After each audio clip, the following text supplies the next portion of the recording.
হিসাব বিজ্ঞানের online basic ক্লাসে সবাইকে স্বাগতম, শুভেচ্ছা, অভিনন্দন।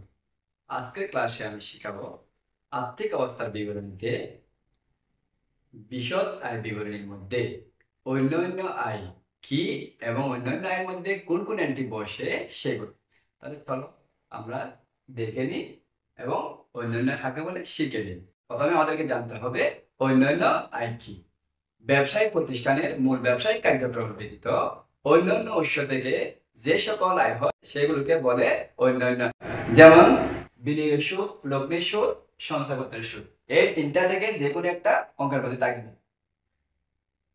প্রাপ্ত ভাড়া, উপভাড়া, প্রদত্ত ঋণের সুদ, ব্যাংক জমার সুদ, প্রাপ্ত ভাতা, প্রাপ্ত লভ্যাংশ, প্রাপ্ত কমিশন, প্রাপ্ত দস্তুর, বাড়ি ভাড়া আয়, শিক্ষানবিশ সালামি, উত্তোলনের সুদ। আমরা এখানে যে সকল এন্ট্রি লিখে রাখছি এই এন্ট্রিগুলোর মধ্যে থেকে অন্যান্য আয়ের সবগুলো এন্ট্রি চলে আসছে। যারা নবম এবং দশম শ্রেণীতে অধ্যয়নরত স্টুডেন্ট রয়েছে, যদি এই ক্লাসটা দেখে অন্যান্য আয়গুলো আমরা যদি ভালো করে শিখে নিই, আয়ত্ত করে নিই, অবশ্যই পরীক্ষায় আমরা ভালো ফলাফল করতে পারবো, সফলভাবে প্রশ্নটির আনসার করতে পারবো। ধন্যবাদ সবাইকে। পরবর্তী ক্লাস দেখার আমন্ত্রণ জানিয়ে বিদায় নিচ্ছি। আল্লাহ হাফেজ।